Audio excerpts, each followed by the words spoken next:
नमस्कार मित्रांनो, मी प्रसाद विनायक राजेश शिर्के पुन्हा एकदा तुमच्या सगळ्यांचं स्वागत करतो आपल्या एका नवीन ब्लॉगमध्ये.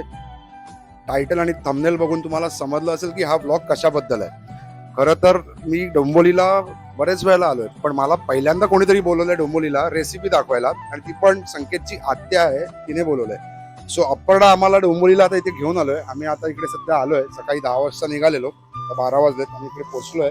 आणि मला अपर्णा म्हणाली की आत्याला काजूची रेसिपी आहे. म्हणजे काजूची रेसिपी म्हणजे कसली आहे ती? बेसिकली मला शिकायचं होते काजूचे दिवे. दिवे, हा. काजूचे दिवे करून मग आपण एक मध्ये दिवा ठेवून तो आपण ओवाळतो वगैरे वाढदिवसाला. जस्ट जे खजूर बिजूर हल्ली आले तर काजूचे हे एकदम युनिक आहे. हा हा हा हा बर्थडेज ना, तर मला ते शिकायचे होते. तर मी म्हटलं की असं युनिक रेसिपी आहे ही, तर ही प्रसादच्या चॅनलवर आली तर आपल्याला कसं लाईफ टाईम स्टोर राहील आणि कधी बघता येईल. तर 2 रेसिपी आहेत, ती तरी आपण काजूचे दिवे बघूया. मला आतापर्यंत एवढंच माहिती होतं, काजू हा एक तर बसायला आपण घेतो, नंतर नाही आहे भरपूर यूज आहेत, पण दुसरं काय की पुलाव मध्ये टाकतो, हलव्यामध्ये घालतो. पण दिवे ही युनिक रेसिपी आहे, कारण की मी रिसर्च केला होता याच्यावर की आपण मार्केटमध्ये जर हे तुम्ही विचारायला गेलात तर हे कुठेच मिळत नाही, विकत मिळत नाही. मग हे तुम्हाला असे कॉन्टॅक्ट जर कोण बनवत असेल त्यांना फोन करूनच ते बनवले जातात. मार्केटमध्ये तुम्हाला हे विकत अवेलेबल नाही आहेत हे असे काजूचे दिवे, कळलं का? तर तुम्हाला जर ते येत असतील आणि तुम्हाला जर शिकायचं असेल, खरंच आवड असेल, तर तुम्ही हा ब्लॉग नक्की बघा. कारण की आता आत्या येणार आहेत, तर आत्या आपल्याला दाखवतील. आणि कुठेही न स्किप करता बघा. आणि आवडलं असतं तर लाईक करा, शेअर करा, सबस्क्राईब करा. कसं आहे, मी आज इकडे आलोय ते मला त्यांनी बोलवलं, माझं पॅशन होतं, मला हा व्हिडिओ करायचा आहे म्हणून मी आलो. माझं काही, मी काही चार्ज करत नाही, मी फ्री ऑफ कॉस्ट करतो. 80 वर्षाच्या आहेत आणि आत्या, त्यामुळे त्यांची ही रेसिपी खरंच स्टोर झाली पाहिजे असं वाटतं मला, की एवढा अनुभव त्यांच्याकडे आहे. आणि अपर्णा जरास मोठ्याने बोललीस तरी चालेल. चलो आपण रेसिपी बघूया.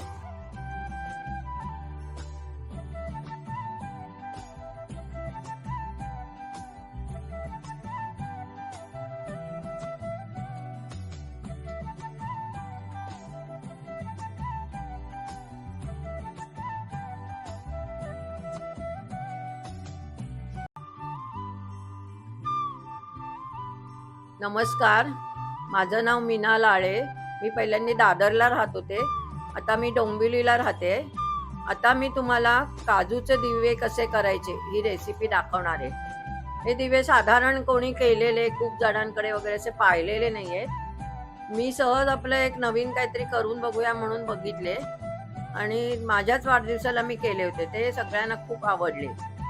आणि त्याच्यामध्ये काय करायचं, आपण एक मध्ये लांबण दिवा लावायचा आणि बाजूने हे सगळे दिवे ठेवायचे आणि त्यांनी ओवाळायचं. त्यामुळे दिवा लावल्यानंतर त्यांनी ओवाळलं जातं आणि बाजूला आपण 60, 75, 80 जे काही दिवे ठेवलेले असतील काजूचे, ते ओवाळल्याचं समाधान की आपण 60 दिव्यांनी ओवाळलं. आणि नंतर काय होतं, आपण हॉलमध्ये फंक्शन असेल, घरी असेल, तर ते प्रत्येकाला एक एक दिवा देता येतो. आपण पेढा जसा हातावर ठेवतो त्याप्रमाणे हा एक दिवा गोड म्हणून हातावर ठेवला की आपल्याला पण समाधान, आपण गोड दिलं काहीतरी. अशी म्हणजे पद्धतच आहे, पेढे वगैरे काहीतरी द्यायची, त्याच्याऐवजी हा दिवा द्यायचा. तुम्हाला काजूचे दिवे करायला काय साहित्य लागणार ते दाखवते. आता मी इथे 1/2 किलो काजू घेतलेले आहेत. त्याची पावडर करून घ्यायची मिक्सरवर, आणि जेवढी पावडर होईल ना त्याच्या अर्धी साखर घ्यायची असते.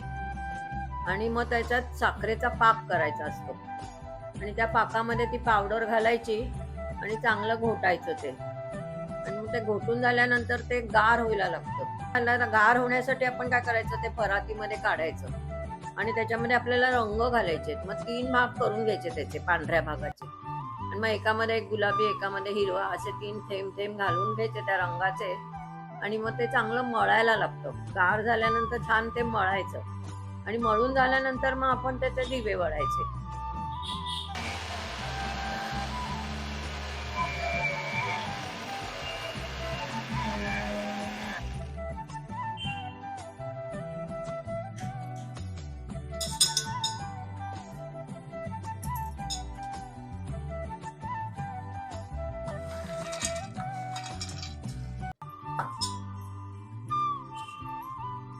आता मी इथे काजूची पावडर करून घेतले मिक्सरवर आणि ती मोजून घेतली. तर ह्या पेल्या आहे त्यांनी ती 1.5 पेला झालेली आहे जवळजवळ.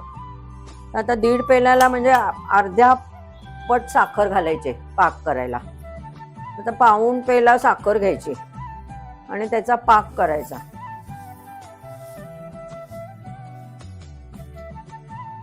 काजूच्या पावडरच्या अर्धी साखर घ्यायची असते आणि मग त्याचा पाक करून मग ते पाकामध्ये टाकायचा. आणि पाक असा गोळीबंद म्हणतात, असा थेंब टाकला ना की मधासारखा थेंब राहिला पाहिजे, हल्ला नाही पाहिजे. तसा पाक झाला की तो पाक झाला असं समजायचा. आणि ह्याच्यामध्ये काय आहे, बिघडायचा प्रश्न येत नाही. जरा जर घट्ट झालं तर दुधाचा हात लावून मळता येतं, किंवा जर मध्ये जर कमी झाला आहे गोळा जरा, तर परत आपण जरा गॅसवर ठेवून घाटू शकतो. त्यामुळे असं हे आता बिघडलंय बापरे कसं करायला घेऊ असं काही प्रकार होत नाही ह्याच्यामध्ये. आता मी साखर घातलेली आहे 1.5 पेला. त्याला जरा साखर बुडे एवढं पाणी घालायचंय आणि चांगलं उकळायला लागलं की मग मी मगाशी म्हटल्याप्रमाणे असा थेंब टाकून बघायचा. तो थेंब हलला नाही पाहिजे, मधाचा थेंब जसा टाकला की हलत नाही तसा राहायला पाहिजे तो, म्हणजे मग तो पाक झाला असं समजायचं. आणि गॅस बंद करून ती पावडर त्याच्यात टाकून जरा चांगलं घोटायचं जरा, आणि मग गार होईपर्यंत ठेवून द्यायचं तसंच. गार हाताने ते मळायचं असतं, त्यामुळे ते गार झाल्यावर बरोबर मळता येतं. मळायला लागल्यावर त्याचं ना काजूचं असं तेल सुटत जातं, त्यामुळे ते गोळा छान होतो त्याचा. आणि मग 3 भाग करून त्याच्यामध्ये आपण रंग घालायचे. एक पांढरा ठेवायचा, एक हिरवा आणि एक गुलाबी, असे 3 रंग करून 3 प्रकारचे दिवे वळायचे ते. आणि मग ते ताटात लावताना छान दिसतात ते रंगीत दिवे असे. आता हा असा थेंब राहिलेला आहे, तो असं पाणी असेल तर ते थेंब हलून जातो असा असा केल्यावर. तर हा बरोबर झालेला आहे पाक. बंद कर गॅस. पावडर केलेली पाकामध्ये घालून घेते मी.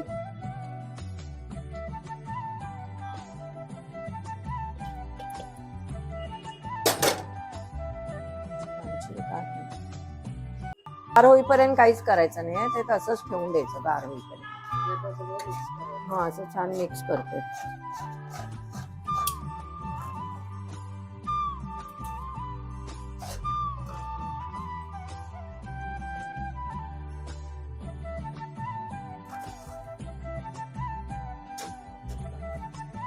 बस गार होईपर्यंत असंच ठेवायचं. मग परातीत काढायचं आणि मग असे त्याचे 3 भाग करून घ्यायचेत. आपल्याला रंगीत करायचेत ना मग हे. मग 3 भागापैकी एक पांढरा ठेवून द्यायचा आणि एकात आपल्याला हवे ते रंग 2 घालायचे. आणि मग वळून झाल्यावर ते पांढरा एक रंगीत एक असं लावायचे ते ताटामध्ये.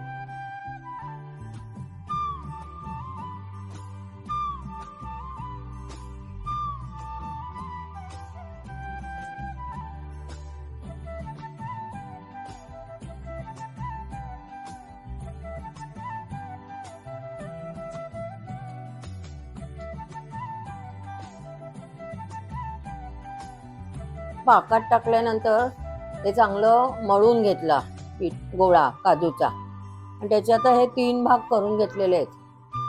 आता ह्या 3 भागामध्ये 2 भागामध्ये आपण रंग घालायचे, कुठले हवे ते म्हणजे आपल्याला. आणि मग परत ते रंग घातलेले भाग चांगले मळून घ्यायला लागणार आहे. एक हिरवा रंग घातलाय आणि एक आता गुलाबी घालूया. हा बस बस.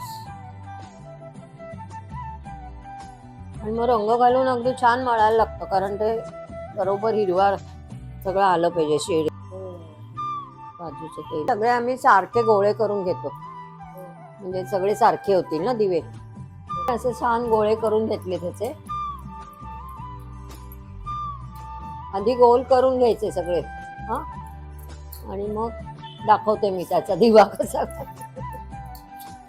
त्यांना सांगितलंय की आता परत माझ्या उपस्थितीशिवाय करून दाखवायचे तुम्ही. हो नक्की नक्की.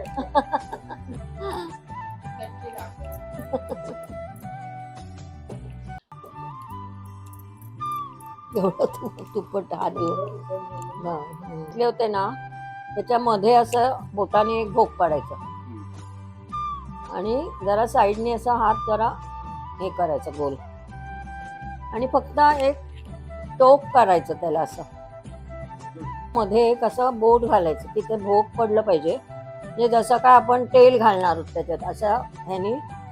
आणि पुढचं एक टोक असतं ते नुसतं असा एक चिमटा घ्यायचा त्याला. हे बघा त्या मोठा झाला का तुझा? मोठा मग गोळा गोळा होता. पण जास्त हे पातळ करू नको, जाड.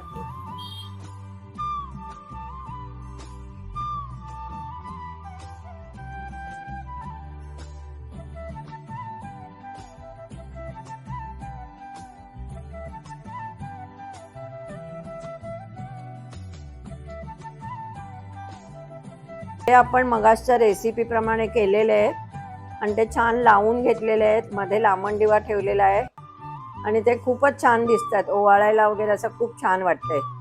तुम्हाला सगळ्यांना पण हे दिवे आवडले असतीलच आणि आवडले असतील तर प्रसादच्या चॅनलला लाईक, शेअर आणि सबस्क्राईब करा.